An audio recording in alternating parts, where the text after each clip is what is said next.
Vous savez, la chaîne a pour but de vulgariser la microbiologie à des non-scientifiques. Parlons donc d'un truc qui n'a rien à voir, parlons de reboot. Get in.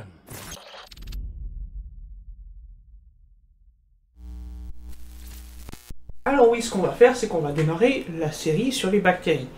Vous allez me dire, mais j'ai déjà parlé des bactéries. Oui, en effet, c'est le premier épisode de la chaîne, qui date. Donc ce qu'on va faire, c'est qu'aujourd'hui, eh bien, on va commencer une nouvelle série de plusieurs épisodes en voyant un peu plus en détail ces petites bêtes, qui ne font pas que nous rendre malades. Accrochez-vous, parce qu'on est là pour le longtemps.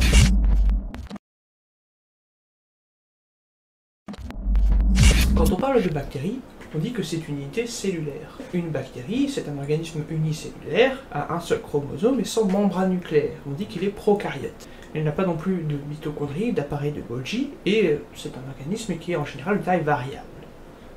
Ça peut aller de quelques micromètres à presque 1 millimètre. Presque. Chez les bactéries, on distingue des structures obligatoires, présentes chez tous les micro-organismes, et des structures dont la présence est facultative et caractéristique de certains groupes bactériens. Et on va commencer par voir ça aujourd'hui. Bande de petits vénards. Et oui, la taille, on ne dirait pas, mais ça peut compter chez les bactéries.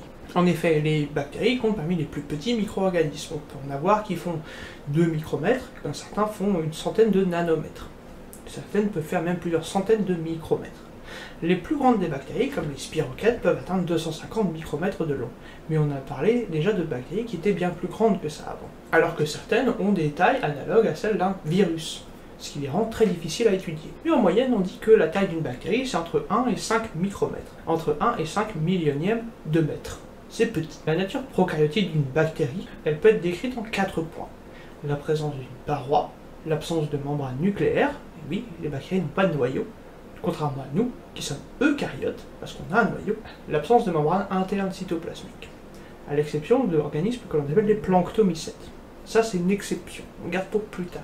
Et ainsi certaines caractéristiques dont on va parler qui sont les constituants du cytoplasme. L'enveloppe est constituée d'une membrane interne ou dite cytoplasmique, et à l'extérieur de celle-ci on trouve la paroi, une structure essentielle aux prokaryotes, qui définit la forme et définit l'intégrité cellulaire. Cette structure est formée d'un polymère complexe, le peptidoglycane ou muréine chez les bactéries, et appelé pseudomurine chez certaines archées. On va parler des archées plus tard. Chez de nombreuses bactéries, à l'enveloppe s'ajoute également un autre revêtement, que l'on appelle la capsule, constituée de polysaccharides très hydratés et qui joue un rôle protecteur très important. Sur la surface de la paroi sont présentes un certain nombre de structures ayant différents rôles. Et on va voir toutes ces structures aujourd'hui, puis on va peut-être déborder un peu. Mais ça, ce sera sur les autres épisodes. Et on va commencer par un truc que toutes les bactéries n'ont pas, la capsule.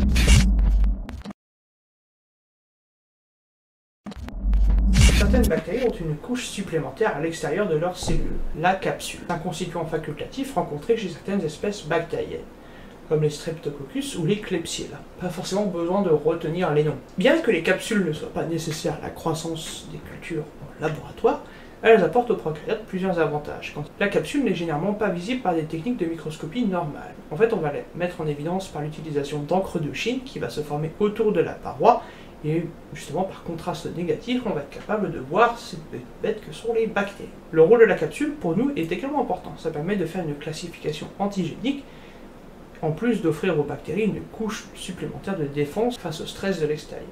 Car oui, les bactéries sont stressées. La capsule est composée de polysaccharides, mais également on peut trouver le terme de glycocalyx, qui est quelque chose d'épais et de rigide, au lieu de paroi. Mais on va s'en tenir aux bases de dire paroi. Les bactéries capsulées, après développement sur milieu gélosé, donnent des colonies dites lisses, ou S pour smooth en anglais, parce que la recherche se fait beaucoup en anglais. Alors que les bactéries non capsulées donnent des colonies dites rugueuses, pour R, pour rough. Il s'agit, dans ce dernier cas, de colonies mutées qui ont perdu la faculté de former des colonies avec une capsule. C'est pour ça qu'elles ne ressemblent à rien. La capsule n'a pas de fonction vitale pour les bactéries, puisqu'elles peuvent croître et se multiplier après l'avoir perdue. Mais oui, en labo, on fait des OGM, on fait muter des bactéries. La présence de la capsule détermine cependant des propriétés particulières, comme l'adhésion, la pathogénicité et la protection. Quand on parle d'adhésion, on parle de fixation, en général spécifique à certains supports qui peuvent être inertes ou vivants, et elle est assurée par les polyosides du glycocalyx, en gros par les sucres. Retenez juste sucre. Et elle constitue la première étape de colonisation d'un écosystème. Ça peut être dans l'eau, ça peut être dans le sol, ça peut être dans votre tube digestif, dans ton cul. et c'est ce qui permet aux bactéries de se développer en colonie. La pathogénicité est la chose pour laquelle les bactéries sont le plus connues, et pourtant une des choses les moins répandues chez les bactéries. Et cette pathogénicité, elle est aidée par la capsule, qui va doter la bactérie d'un pouvoir pathogène, que les bactéries non capsulées n'ont pas. La présence du sucre, que l'on appelle le glycocalyx, favorise le pouvoir infectieux des bactéries, qui rend justement les cellules phagocytaires de notre système immunitaire inactives. La capsule est dite antigénique, elle va être reconnue par notre système immunitaire, et on l'appelle même l'antigène K. Leur étude permet la distinction de plusieurs sérotypes au sein de la même espèce bactérienne. Alors un sérotype, c'est quoi? Eh bien c'est un peu une sous-classe de bactéries. En fait, on peut avoir par exemple 2 Escherichia coli de sérotypes différents en fonction de la composition de leur capsule. Voilà, c'est vraiment tout bête. On peut altérer le métabolisme de la capsule par des antibiotiques, rendant donc les micro-organismes moins pathogènes.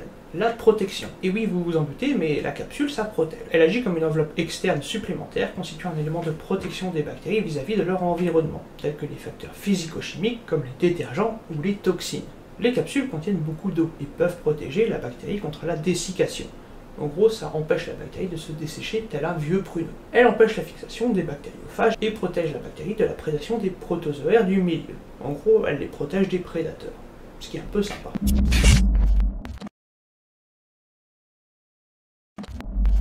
Donc voilà, là on a parlé de quelque chose qui s'appelle la capsule. Et je pense que je vais vous laisser là pour aujourd'hui. On a parlé de quelque chose d'assez générique mais restreint à certains types de bactéries, et j'ai quand même glissé quelques mots de vocabulaire un peu scientifique derrière. Parce qu'il faut bien que la vidéo serve à quelque chose. Et donc en gros, la capsule c'est quoi? C'est une grosse couche de sucre qui va protéger la bactérie de l'extérieur, de tout un tas de stress, que ce soit par exemple des produits chimiques ou des prédateurs.